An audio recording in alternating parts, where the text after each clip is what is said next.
Hello hi everyone. Good evening to all of you. तो I am sorry, मैं पहले sorry बोल रहा हूँ क्योंकि मैंने वीडियो डेली अपलोड नहीं कर पा रहा हूँ। कुछ ऐसे काम आ जाते हैं, आप लोगों को भी पता है, जिसे अवॉइड करना मुश्किल हो जाती है। तो कोशिश करूँगा अब मैं डेली वीडियो अपलोड कर सकूँ। तो बिना किसी देरी के हम लोग स्टार्ट करते हैं द अल्केमिस्ट नॉवल। एक्चुअली में स्टार्ट करते हैं क्योंकि मैंने पिछले दो वीडियो में एक प्रोलॉग और एक ऑथर्स नोट मैंने पढ़ के समझाया था। आज हम लोग एक्चुअली में स्टार्ट करेंगे द अल्केमिस्ट पार्ट 1, सब पार्ट 1। तो बिना किसी देरी के स्टार्ट करते हैं। आप लोग मेरे साथ पढ़िए डिजिटली इस नावल को। तो स्टार्ट करते हैं। The boy's name was Santiago. Dusk was falling as the boy arrived with his herd at an abandoned church. The roof had fallen in long ago, and an enormous sycamore had grown on the spot where the sacristy had once stood. तो यहाँ पे boy का name Santiago रहता है।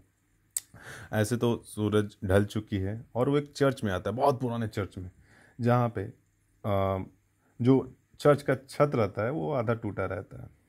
और जहाँ पे priest, मतलब जो हम लोग बोलते हैं फादर, वो खड़े रहते हैं। वहाँ पे बहुत सारे प्लांट्स उग गए हैं। और आ, और आगे देखते हैं हम लोग। He decided to spend the night there.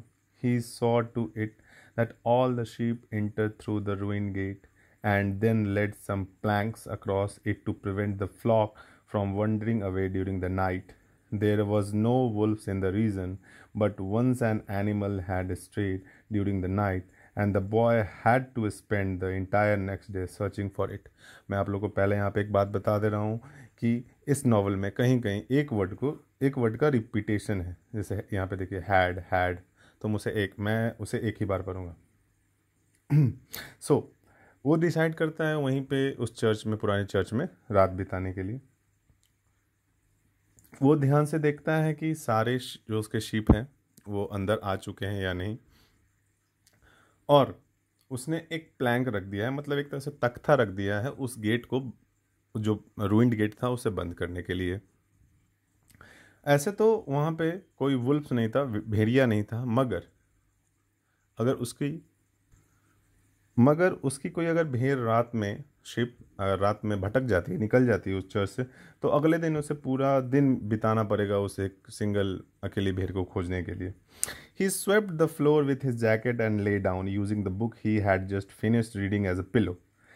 He told himself that he would have to start reading thicker books.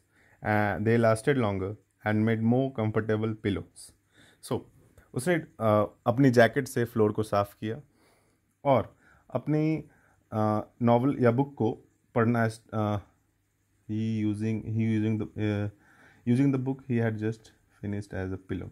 हाँ, तो उसने अपने जो बुक पढ़ रहा था वो उसे तकिया बना लेता है, जो उसे तुरंत ख़त्म कर किया रहता है। वो अपने खुद से सोचता है कि अब मुझे मोटी बुक पढ़नी चाहिए क्योंकि वो लंबे समय तक टिकेंगे भी और पिलो भी अच्छे वो बनेंगे, तकिया भी।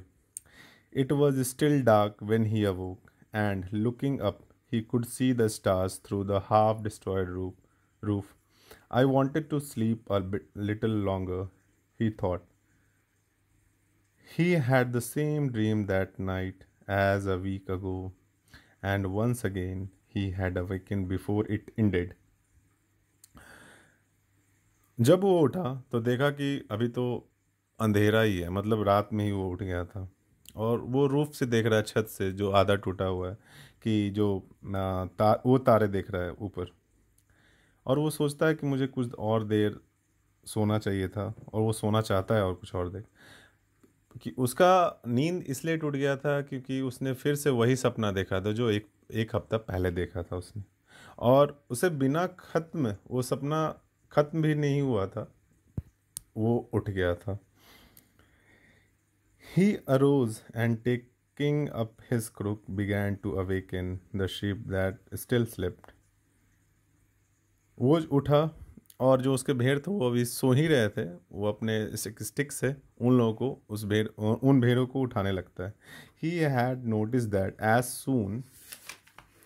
As he awoke, most of his animal also began to stir. वो देखता है कि जैसे ही शिप शिप उठते हैं वो चबाने लगते हैं, स्टर करने लगते हैं. It was as if some mysterious energy bound his life to that of the sheep with whom he had spent the past 2 years, leading them through the countryside in search of food and water. So, वो सोचता है कि कुछ एक mysterious energy, मतलब कुछ एक energy है जो उसको और उन शिप को बांधे हुए है. और वो शिप और ये सैंटियागो शेफर्ड बॉय पिछले 2 साल से साथ हैं. कंट्री इधर विलेज टू विलेज जाते हैं खाने और पीने की तलाश में. They are so used to me that they know my schedule, he muttered. Thinking about that for a moment, he realized that it could be the other way around. That it was he who had been accustomed to their schedule. वो फिर बोलता है कि ये लोग इतने used हो गए हैं मुझसे कि ये मेरा शेड्यूल जानते हैं. और वो फिर धीरे से बोलता है, he muttered, that एक और तो दूसरी रास्ता भी तो हो सकती है ना कि मैं इनके शेड्यूल के बारे में जान चुका हूँ, इतना हम लोग का एक बॉन्डिंग बन चुका है. But there were certain of them who took a bit longer to awaken. The boy prodded them one by one with his crook, calling each by name. He had always believed that the sheep were able to understand what he said. But जो कुछ ship थे वो कुछ ज़्यादा ही समय लेते हैं उठने में. सो फिर से उस लड़के ने अपने क्रुक से, स्टिक से उन लोगों को उठाया और नाम से पुकारने लगा. वो उस सैंटियागो को लगता था कि शिप उसकी बातों को समझते हैं. So there were times when he read them parts of his book that had made an impression on him, or when he would tell them of the loneliness or the happiness of a shepherd in the life. Sometimes he would comment to them on the things he had seen in the villages they passed. So shepherd Santiago, the shepherd boy, उन ship को कुछ books, novel की कहानियाँ भी सुनाता था, कुछ impression भी बनाता था, कुछ अपने बारे में, शेफर्ड के बारे में, हैप्पीनेस, लोनलीनेस के बारे में बताता था, और कुछ कुछ जो विलेज से वो गुजरते थे उसके बारे में बताता कि ये विलेज ऐसा था, ऐसा था. But for the past few days he had spoken to them about only one thing, the girl, the daughter of the merchant who lived in the village. They would reach in about 4 days. लेकिन पिछले कुछ दिनों से वो सिर्फ एक ही चीज़ के बारे में उन शिप से बोल रहा था, उस लड़की के बारे में, जो लड़की एक मर्चेंट की डॉटर रहती है, जो कुछ दिनों के बाद उस विलेज में जाएंगे जहाँ पे वो है. He had been to the village only once the year before. और वो इससे पहले बस 1 साल पहले ही वहाँ पे गया था. The merchant was the proprietor of a dry goods shop, and he always demanded that the ship be shared in his presence. और जो मर्चेंट रहता है उसके कुछ गुड्स की शॉप रहती है, और वो यही डिमांड करता है कि जो शिप के वूल निकाला जाए वो उसकी आंखों के सामने निकाला जाए, so that he would not be cheated. A friend had told the boy about the shop, and he had taken his ship there. ऐसा वो क्यों करता है? क्योंकि उसे लगता है कि अगर मेरे पीठ के पीछे जब मैं ना रहूं, मेरे प्रेजेंस में ना, अगर कोई वुल शिप अगर कोई शेड होता है वो उसका वुल निकाला जाए तो उसे लगता है कि मैं वो चीट हो सकता है. इसलिए वो चीट ना होने के लिए ऐसा बोलता है कि मेरे प्रेजेंस में ही शिप का वुल निकाला जाए. एक boy, Santiago the shepherd boy का फ्रेंड बोलता है कि वहाँ पे जाओ, अपना शिप को शेड करो. तो उसके फ्रेंड के द्वारा ही उसे पता चलता है. आज के लिए बस इतना ही रहने देते हैं पार्ट 1. अब